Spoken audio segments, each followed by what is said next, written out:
News Corp Australia has today announced a $1 million donation to rural and remote mental health. The donation will deliver mental health literacy and suicide prevention training for bushfire impacted communities over 2 years. It begins early next year. The Mental Health and Wellbeing grant follows an ongoing commitment from the company to participate in the long-term revival of communities being impacted by those Black Summer bushfires. Joining us live for more on this is the Chief Executive of Rural and Remote Mental Health, Joe Hooper. Joe, appreciate your time. Firstly, just give us a bit of a snapshot. How are communities that were affected by those Black Summer fires, how are they recovering and how are they feeling now? I guess before every bushfire season, people would start to feel a bit nervous again. Yeah, look, thank you, and thanks for the opportunity to discuss it. And the fires have had some significant effects, as you know. There was over 11 million hectares burn in the fires of 2019, 2020. That was greater than the Amazon, which was under 1 million. So the devastation has been huge and felt by so many Australians around the country. In relation to the communities, some people are still, many people are actually still battling with the consequences, be they dealing with insurance companies, there's building issues, there's issues of their business not fully regaining back to where it was. Obviously, we've had COVID and tourism has impacted on these communities as well. We've now got floods entering into Forbes, and then that's going to affect paddocks around that area. So bumper crops are at risk. It's an ongoing issue, and I think that it's fantastic that News Corp has been able to support us with this very kind donation to assist us in the work.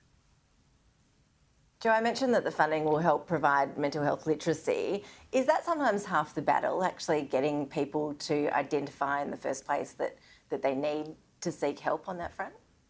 Oh, look, it really is. I think that the concept that a metro-centric program can automatically fit into the bush is false.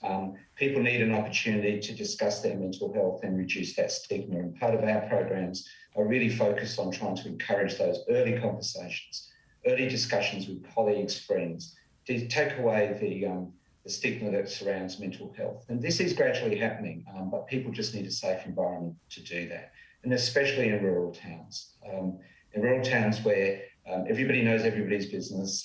If you set up an office, a psychology office within the middle of the town, people can see you walking in and out, so there's privacy issues. So it really is important that we try to provide a safe, private environment where people can have gentle conversations, which allow them to move into discussing how they're coping.